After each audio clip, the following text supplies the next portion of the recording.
Iyi video yo nayo yateguwe na Papa Francis kandi igaragaza uburyo imikino itandukanye yo mu isi izatuma isi yose igera ku bumwe ndetse ibitandukanye abantu bikirengagizwa.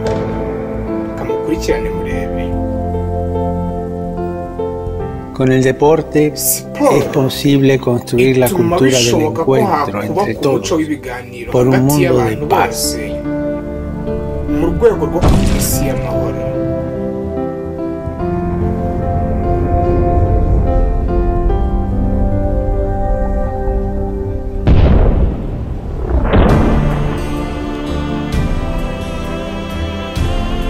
Sueño con el deporte como la práctica de la dignidad humana convertida en un vehículo de fraternidad.